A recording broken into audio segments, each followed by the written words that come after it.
जो व्यक्ति हमेशा शांत रहता है वह परमानंद में डूबा रहता है, क्योंकि वह अपने मुंह को बंद रखता है। इसलिए आज हम आपको मौन की गहराई में कितना सारा आनंद छुपा हुआ है, यह एक प्रसिद्ध कहानी के माध्यम से बताएंगे। तो चलिए कहानी की शुरुआत करते हैं। दोस्तों, बहुत समय पहले की बात है। एक नगरी में एक गुरुवर जंगलों के बीच अपनी कुटिया बनाकर रहा करते थे। आसपास बहुत ही अच्छा वातावरण था, शांत वातावरण था। वहाँ जो कोई भी जाता था वह अपना दुख भूल जाता था।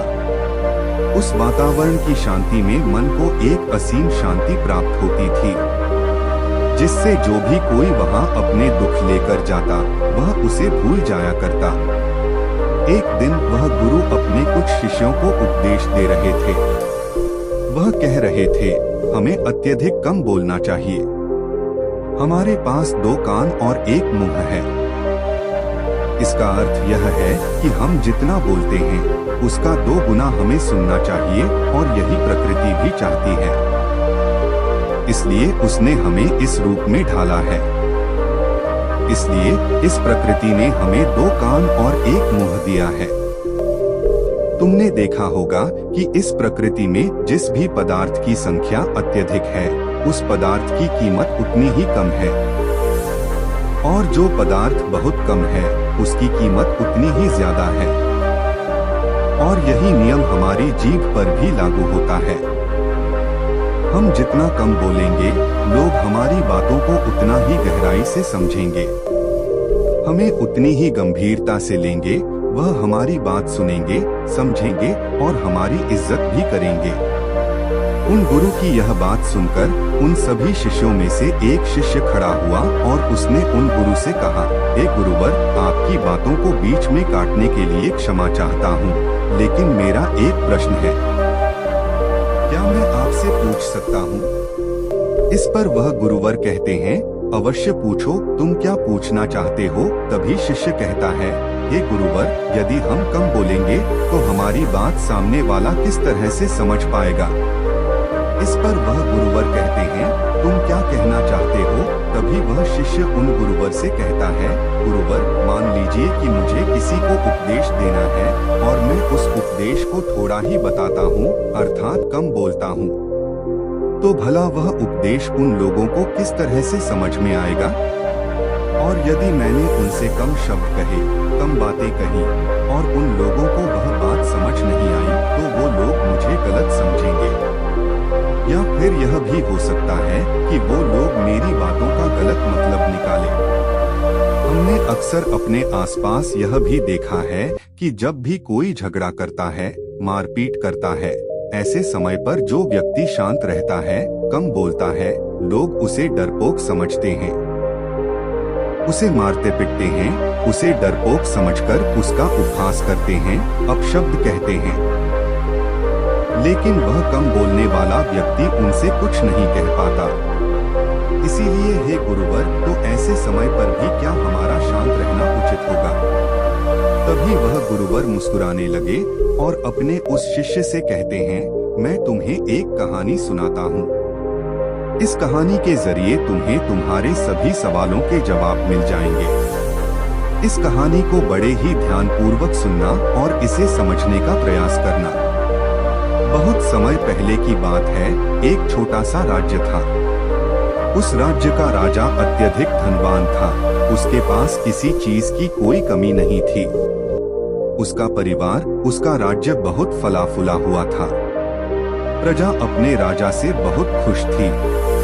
प्रजा हमेशा अपने राजा का गुणगान किया करती थी। एक दिन वह राजा भरे राज दरबार में यह ऐलान करता है कि जो भी व्यक्ति मेरे मन की बात मुझे साफ और स्पष्ट तौर पर बता देगा, मैं उसे 100 सोने के सिक्के इनाम में दूंगा। राजा ने जो यह ऐलान किया था, यह बात पूरे राज्य में फैल गई। राज्य के हर कोने से बड़े बड़े विद्वान, बड़े बड़े साधु, बड़े बड़े पंडित, बड़े बड़े ज्ञानी सभी राज दरबार में उपस्थित होने लगे। कोई कहता, हे राजन, आप बहुत धनी हैं, तो कोई कहता, आप बहुत विद्वान हैं। कोई उनकी राज्य की प्रशंसा करता तो कोई उनकी वीरता की गुण गाता। कोई उनकी प्रजा के बारे में कहता तो कोई उनकी ज्ञान की बातें करता। लेकिन सभी की बातें सुनकर राजा केवल एक ही बात कहता था, नहीं, इनमें से कोई भी बात मेरे मन में नहीं है। इनमें से कोई भी बात मेरे दिल की है ही नहीं। सबने बहुत प्रयत्न किए, सभी ने बहुत अच्छी अच्छी बातें उस राजा को बताई, लेकिन राजा हर बार केवल एक ही बात कहता था कि जो भी बातें आप लोगों ने कही हैं, ऐसी कोई भी बात मेरे मन में है ही नहीं। यह बात सुनकर वहां पर उपस्थित सभी लोग बहुत निराश हो चुके थे। किसी को कुछ समझ नहीं आ रहा था कि आखिर राजा के मन में क्या चल रहा है। राजा किस बात से प्रसन्न होंगे और कैसे उन्हें वह 100 सोने के सिक्के प्राप्त होंगे। जहां एक तरफ राज दरबार में बड़े बड़े विद्वान, पंडित, साधु उपस्थित थे, वहीं दूसरी तरफ उसी नगर में एक गरीब ब्राह्मण भी रहता था। एक दिन उसकी पत्नी उस ब्राह्मण से कहती है, आप यहाँ बैठे बैठे क्या कर रहे हैं? राज दरबार में जाओ। राजा ने ऐलान किया है कि जो भी उनके मन की बात बताएगा उसे वह 100 सोने के सिक्के देंगे। यह आवाज सुनने के बाद से बड़े बड़े विद्वान, बड़े बड़े पंडित, बड़े बड़े साधु और बड़े बड़े ज्ञानी राजा के दरबार में उपस्थित हैं। आप भी वहाँ क्यों नहीं जाते? आप भी वहाँ जाएं, राजा को उनके मन की बात बताएं ताकि राजा प्रसन्न हो सके और आपको इनाम में 100 सोने के सिक्के दे। अपनी पत्नी की यह बात सुनकर वह ब्राह्मण कहता है, तुम मूर्ख हो। क्या वे लोग राजा के बड़े खास लोग हैं? वे बड़े विद्वान हैं, पंडित हैं, ज्ञानी हैं। उनके सामने भला मैं क्या हूँ? वह काम बड़े बड़े पंडितों का है। जिसने भी इस दुनिया का बहुत सारा ज्ञान अर्जित किया होगा, यह उसी के बस की बात है, मेरे बस की नहीं। वैभव राजा के मन की बात किस तरह समझ सकता हूँ? हम गरीब हैं और हमें उस राज दरबार में जाने के लिए भी अनुमति चाहिए, और ऐसे में तुम मुझे उस राज दरबार में भेजना चाहती हो। यदि मैंने उनके मन की बात कह भी दी तो वह भला हमें 100 सोने के सिक्के क्यों देंगे? अपने पति की यह बात सुनकर उसकी पत्नी कहती है, ओहो, मुझे कुछ नहीं पता। आप उस राज दरबार में जाइए और जैसा मैं कहती हूँ बिल्कुल वैसा कीजिए। जब आप उस राज दरबार में जाएंगे और राजा जब आपकी तरफ देख रहे होंगे, तब आपको पूर्व दिशा की तरफ अपनी एक उंगली उठा देनी है। मुझे पता है कि राजा बहुत समझदार है, वह आपकी बात जरूर समझ जाएगा और आपको 100 सोने के सिक्के इनाम में देगा। अपनी पत्नी की यह बात सुनकर वह ब्राह्मण जोर से हंस पड़ता है और कहता है, अरे तुम मूर्ख हो गई हो। क्या तुम्हें क्या लगता है, एक पूर्व दिशा में मेरी एक उंगली उठाने से राजा मुझे 100 सोने के सिक्के देगा? और वहाँ पर जो बड़े बड़े विद्वान, पंडित, साधु और ज्ञानी बैठे हुए हैं, वह लोग चुपचाप केवल नजारा देखते रहेंगे। क्या वह कुछ नहीं कहेंगे? इस पर उस ब्राह्मण की पत्नी कहती है, मैंने आपने जितना कहा है, आप बस उतना कीजिए और आप देखेंगे कि राजा आपको ही 100 सोने के सिक्के इनाम में देंगे। ब्राह्मण की पत्नी जैसे तैसे अपने पति को मना लेती है। अगले ही दिन वह ब्राह्मण राज दरबार में पहुंचता है। वह ब्राह्मण बहुत ही डरा सहमा हुआ था। इतने लोगों की भीड़ को देखकर वह बहुत डर रहा था, लेकिन वह अपनी पत्नी की बात मानकर उस राज दरबार में उपस्थित रहा, खड़ा रहा। जैसे ही राजा की नजर उस ब्राह्मण पर पड़ी, वह ब्राह्मण अपनी पत्नी की बात मानते हुए एक उंगली पूर्व दिशा की तरफ उठा देता है।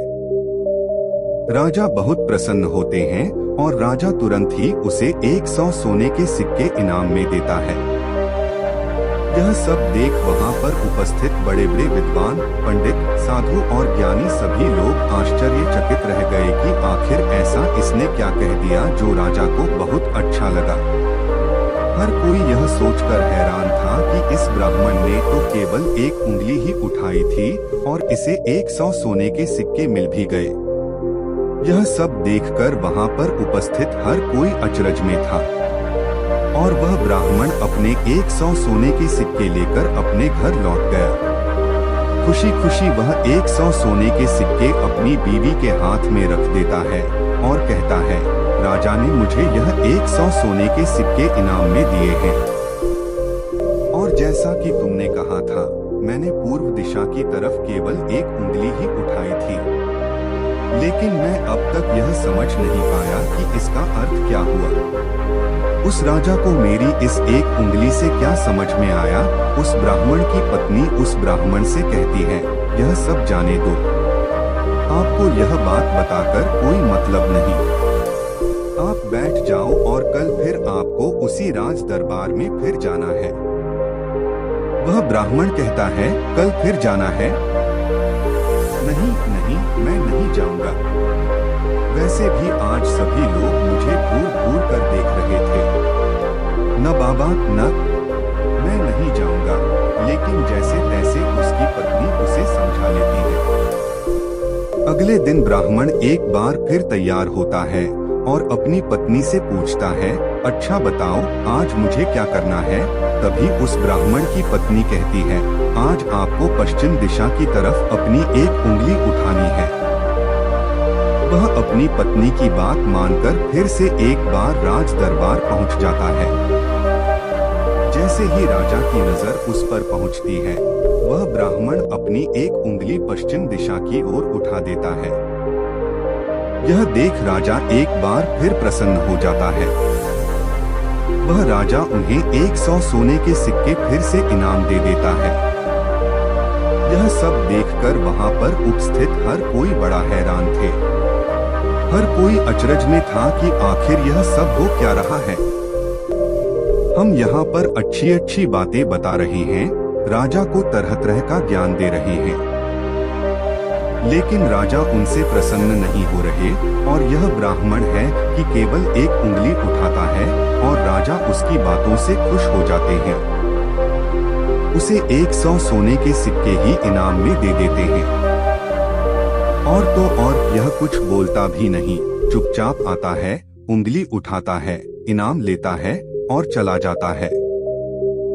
हर कोई केवल बस यही जानना चाहता था कि आखिर उस ब्राह्मण को ऐसा कौन सा ज्ञान है जो उनके पास नहीं। अगले दिन फिर से वह ब्राह्मण राज दरबार में आता है और अब की बार वह अपनी उंगली उत्तर दिशा की तरफ उठाता है। और अब की बार भी राजा प्रसन्न होकर उसे 100 सोने के सिक्के इनाम में देते हैं। यह सब देख देख कर वहां पर उपस्थित हर बड़ा से बड़ा विद्वान थक चुका था। उन्हें कुछ भी समझ नहीं आ रहा था कि आखिर एक उंगली उठाने से राजा किस तरह से प्रसन्न हो जा रहे हैं।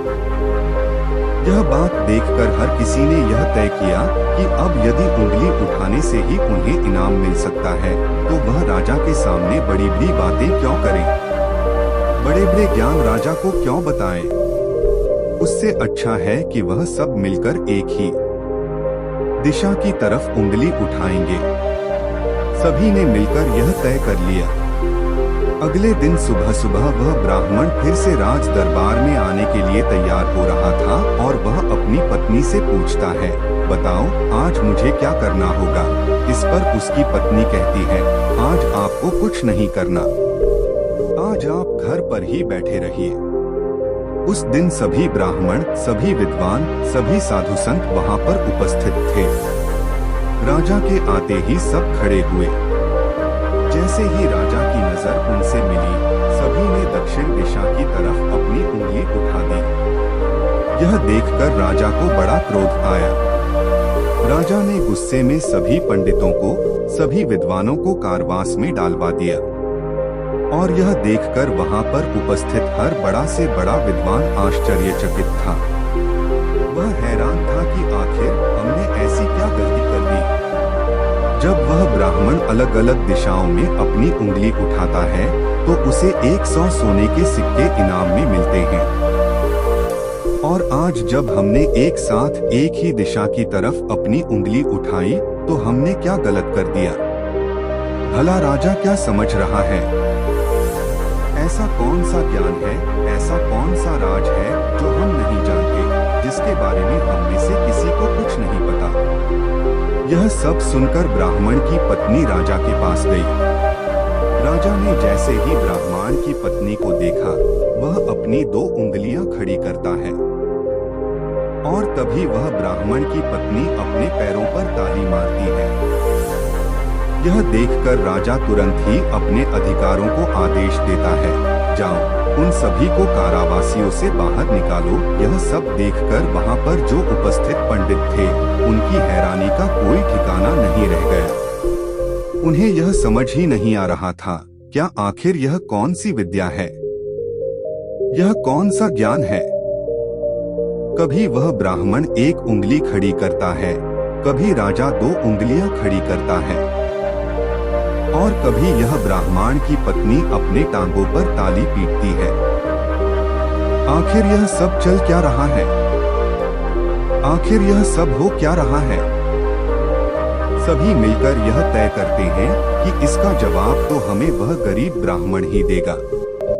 इसलिए सभी मिलकर उस गरीब ब्राह्मण के घर पहुंचते हैं और उन सभी पंडितों में से एक पंडित उन गरीब ब्राह्मण से कहता है, आप ही हमें बताइए, यह कौन सी विद्या है जो हम नहीं जानते? आपको भला राजा ने इतनी बार इनाम क्यों दिया?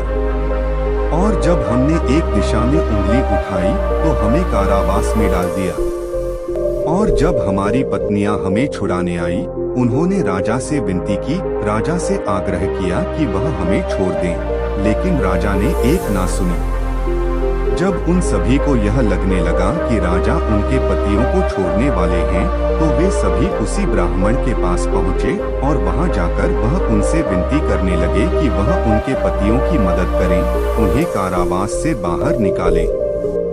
राजा ने उन्हें कारावास में डाल दिया है और हमने उनसे कई बार विनती की, आग्रह किया कि वह उन्हें छोड़ दे, उनसे गलती हो गई, लेकिन राजा ने किसी की एक ना सुनी।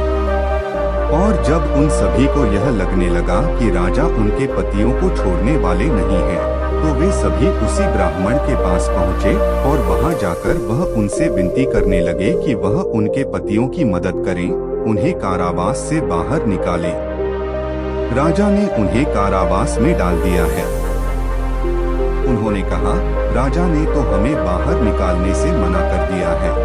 तभी वह ब्राह्मण की पत्नी कहती है, जब मैं अपने हाथों में चारा लेकर राज दरबार पहुंची तो राजा ने 2 उंगली खड़े कर दी और मैं उनका संदेश समझ चुकी थी, इसलिए मैंने अपने हाथों से अपने पैरों पर ताली पीटी। यह देखकर राजा ने उस संदेश को तुरंत समझा और आदेश दिया कि छोड़ दो उन्हें। तब उन पंडितों ने अपने ब्राह्मण से कहा, आपका धन्यवाद, आपने हमें यह बताया है। अब हम अपने ज्ञान के बारे में समझ सकते हैं। इतना कहकर उन गुरु ने अपनी यह कहानी यहीं पर समाप्त कर दी और आगे वह अपने शिष्यों को उपदेश देते हुए कहते हैं कि हम कम से कम शब्दों में भी किसी को बड़ा से बड़ा ज्ञान दे सकते हैं। इससे यह भी साबित होता है कि हम कम से कम शब्द बोलकर अपना ज्ञान किसी को भी समझा सकते हैं। लेकिन यहाँ पर एक बात और समझने वाली यह है कि जो ज्ञान अर्जित कर रहा है, जिसे हम यह ज्ञान दे रहे हैं, वह अभी उस ज्ञान को समझने वाला होना चाहिए, ज्ञानी होना चाहिए। तभी तो ज्ञान देने का हमारा मकसद पूरा हो सकेगा। अन्यथा हम चाहे कितने भी शब्द बोले, उसे कितना भी समझा ले, उसे कितना भी ज्ञान क्यों न दे दे, हमारा मकसद कभी पूरा नहीं हो पाएगा, क्योंकि वह हमारी बातें कभी समझ ही नहीं पाएगा। वह तो एक जानवर की तरह होगा जिसे ज्ञान देकर हमारा कोई लाभ नहीं होगा। हाँ, यदि आप अज्ञानी को ज्ञान देना ही चाहते हैं तो इसका अर्थ यह नहीं कि आप ज्यादा शब्दों का उपयोग करें। आप बहुत कम शब्दों में भी उसे वह ज्ञान दे सकते हैं। आगे वह गुरुवर अपने सभी शिष्यों से कहते हैं कि हमें अपने जीवन में इन 5 परिस्थितियों में हमेशा चुप रहना चाहिए। जब भी कोई इन 5 परिस्थितियों के समय पर बहुत कम बोलता है या फिर बोलता ही नहीं है, तो ऐसे लोगों को इज्जत दी जाती है, उनका सम्मान किया जाता है, उन्हें एक अलग नजर से देखा जाता है। ऐसे लोगों को लोग ज्ञानी समझते हैं, क्योंकि उन्हें पता है कब और कहां बोलना है और कितना बोलना है। सबसे पहली बात बताते हुए वह गुरुवर कहते हैं कि जब कोई व्यक्ति तुम्हारी भावनाओं को, तुम्हारे शब्दों को नहीं समझ पा रहा, ऐसी परिस्थिति में इंसान का चुप रहना ही उचित है, क्योंकि हम में से अधिकांश लोग बेवजह ही अपने दुख, अपनी पीड़ा, अपनी तकलीफें लोगों के साथ साझा करने की आदत होती है, लेकिन वह यह नहीं जानते कि जिनको वह अपनी तकलीफें साझा कर रहे हैं, उन्हें आपकी तकलीफों से कोई मतलब नहीं। वह तो आपकी तकलीफ का फायदा उठाना चाहते हैं। वह तो आपकी तकलीफों को सुनकर मन ही मन में खुश हो रहे हैं, क्योंकि उन्हें अब यह पता चल चुका है कि जितना कुछ वह आपको समझते थे, जितना सुखी वह आपको समझते थे, आप अंदर से उतने सुखी हैं नहीं। आपका सुख चैन लुट चुका है और यह जानकर उन्हें बहुत प्रसन्नता होती है। वह बहुत खुश होते हैं और ऐसे समय पर वह आपका साथ भी छोड़ देते हैं, क्योंकि कोई भी एक दुखी व्यक्ति के साथ रहना पसंद नहीं करता। इसलिए जब भी ऐसी कोई परिस्थिति आए, जब आपको लगे कि मुझे अपनी भावनाओं को, अपने शब्दों को किसी के साथ साझा करना चाहिए, तो ऐसे समय पर आप अपने कुछ करीबी, खास परिवार के सदस्य हो या फिर कुछ ऐसे खास मित्रों से अपनी बात साझा कर सकते हैं, जिन पर आपको पूरा यकीन हो। और अन्यथा यदि आप किसी और के साथ अपने मन की यह बातें साझा करेंगे, तो वह लोग आपको बेवकूफी समझेंगे और ऐसे समय पर आप केवल मजाक के पात्र ही बनेंगे। दूसरी जगह जहां पर हमें चुप रहना चाहिए, जब हमें किसी विशेष मौके के बारे में अधूरी जानकारी हो, किसी विशेष घटना के बारे में जब हम नहीं जानते, जब हमें अधूरा ज्ञान हो, तो ऐसे मौके पर हमेशा चुप रहना चाहिए। हम में से अधिकांश लोगों को यह शौक होता है कि वे अपने ज्ञान का प्रदर्शन करें, लेकिन अधिकांश लोगों को आपने देखा होगा कि उन्हें उस विषय के बारे में अधूरा ज्ञान होता है, जिस कारण वह हर समय लोगों के बीच मजाक का पात्र बनते हैं। लोग उनकी खिल्ली उड़ाते हैं, उनका मजाक बनाते हैं, और ऐसे व्यक्तियों को लोग कभी गंभीरता से नहीं सुनते, उन्हें कभी गंभीरता से नहीं लेते। जो भी बातें हमने इधर-उधर से सुनी हैं, जिनका हमें ज्ञान नहीं है, उन बातों को लेकर हमें कभी भी दूसरों को नहीं समझाना चाहिए, ना ही अपनी बातों को दूसरों से मनवाना चाहिए।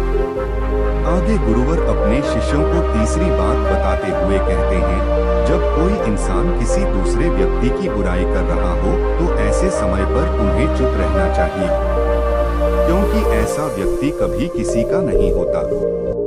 तुम जिस नकारात्मक बातों का हिस्सा बनने जा रहे हो, वह नकारात्मक बातें तुम्हारे मन में प्रवेश करती चली जाएंगी, और धीरे धीरे यह नकारात्मक बातें तुम पर हावी होने लगेंगी, और फिर तुम भी उसी की तरह नकारात्मक बातें सुनने लगोगे, सोचने लगोगे और करने लगोगे। इसलिए कभी भी इन चीजों का हिस्सा ना बने, क्योंकि जो व्यक्ति तुम्हारे सामने किसी तीसरे व्यक्ति की बुराई कर रहा है, ऐसा जरूरी नहीं कि वह तुम्हारी बुराई उस तीसरे व्यक्ति के सामने ना कर रहा हो। ऐसे व्यक्ति कभी किसी के नहीं होते, वह पीठ पीछे एक दूसरे की बुराई करते ही रहते हैं। इसलिए जब भी कोई व्यक्ति तुम्हारे सामने किसी तीसरे व्यक्ति की बुराई कर रहा हो, तो तुम्हें उसकी बातें केवल ध्यान पूर्वक सुननी है, लेकिन उस पर कोई भी प्रतिक्रिया नहीं देनी। आगे वह गुरुवर अपने शिष्यों को अगली बात बताते हुए कहते हैं, जब कोई व्यक्ति तुम पर गुस्सा कर रहा हो, तुम पर चिल्ला रहा हो, तुम्हारा अपमान कर रहा हो, तुम्हें अपशब्द कह रहा हो, ऐसे वक्त पर तुम्हें शांत रहना चाहिए, चुप रहना चाहिए, क्योंकि तुम्हारे मौन से बड़ा और कोई हथियार नहीं। तुम चुप रहकर उसके सभी सवालों का जवाब उसे दे सकते हो। और तो और तुम चुप रहकर उसके गुस्से को शांत करने में उसकी मदद भी कर सकते हो। और ऐसा करने से तुम इस परिस्थिति को और बिगड़ने से बचा सकते हो। और देखना, जब गुस्सा करने वाला व्यक्ति शांत होगा, जब उसका गुस्सा शांत हो जाएगा, तो उसे अपनी गलती का एहसास भी होगा और वह तुमसे माफी भी मांगेगा। इसलिए तुम्हें ऐसे जगहों पर चुप रहना चाहिए, किंतु तुम्हें हर जगह पर चुप भी नहीं रहना चाहिए। जब तुम्हें लगे कि कोई व्यक्ति गलत कर रहा हो तो उसका विरोध करो, शांत मत रहो। क्योंकि यदि तुम ऐसी परिस्थिति में चुप रहोगे तो वह तुम्हें कमजोर समझेगा, तुम्हें डरपोक समझेगा और तुम्हारे इस कमजोरी का फायदा भी उठाएगा। गुस्से का यह जो तरीका है, यह केवल अपनों के साथ ही अच्छा है। जैसे तुम्हारा परिवार, सगे संबंधी, तुम्हारे खास मित्र, लेकिन हर इंसान के सामने तुम्हें ऐसे नहीं रहना चाहिए। यदि तुम्हारे साथ कोई गलत कर रहा हो तो इसका जवाब तुम्हें उसे अवश्य देना चाहिए।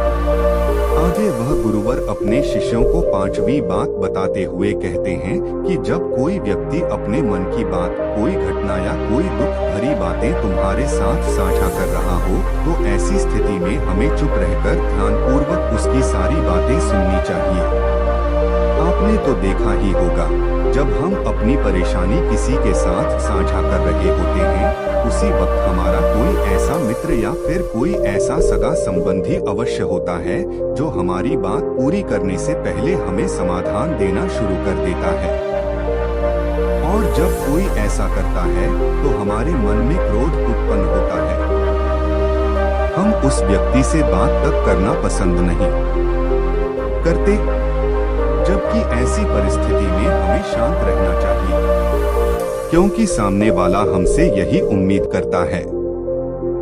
हम शांत रहकर उसकी सारी बातें ध्यानपूर्वक सुने, जिससे जब वह अपनी बात पूरी करे तो उसे शांति का अनुभव हो। और जब हम ऐसा करते हैं तो उसके मन में हमारे लिए और भी इज्जत बढ़ जाती है। वह यह जान पाता है कि कोई तो है जो हमारी बातें सुनता है, हमें समझता है, जिससे वह तुम्हारी और भी इज्जत करता है। वह तुम्हारा और भी सम्मान करने लगता है। इसलिए ऐसी परिस्थितियों में हमें चुप रहना चाहिए।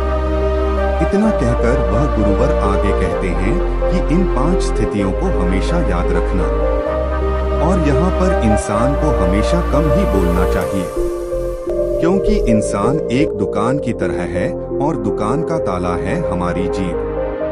और जब इस ताले से हमारी दुकान खुलती है, अर्थात हमारे अंदर की बातें जब बाहर आती हैं, तभी पता चलता है कि यह इंसान अंदर से कोयले का है या फिर सोने का। इसीलिए कम बोले, लेकिन अपने शब्द की कीमत बढ़ा दे। और यह तभी होगा जब आप हर परिस्थितियों में सोच समझकर बोलेंगे, कम बोलेंगे और उचित बोलेंगे। तो चलिए दोस्तों, अब हर व्यक्ति का कर्म कैसे वापस लौट के आता है, इस विषय पर एक अद्भुत अगली कहानी की शुरुआत करते हैं। दोस्तों, कहा जाता है कि कर्म किसी मनुष्य का मोहताज नहीं होता, बल्कि हम मनुष्य कर्मों के मोहताज अवश्य होते हैं, क्योंकि कर्म सर्वोपरि है, सर्वश्रेष्ठ है।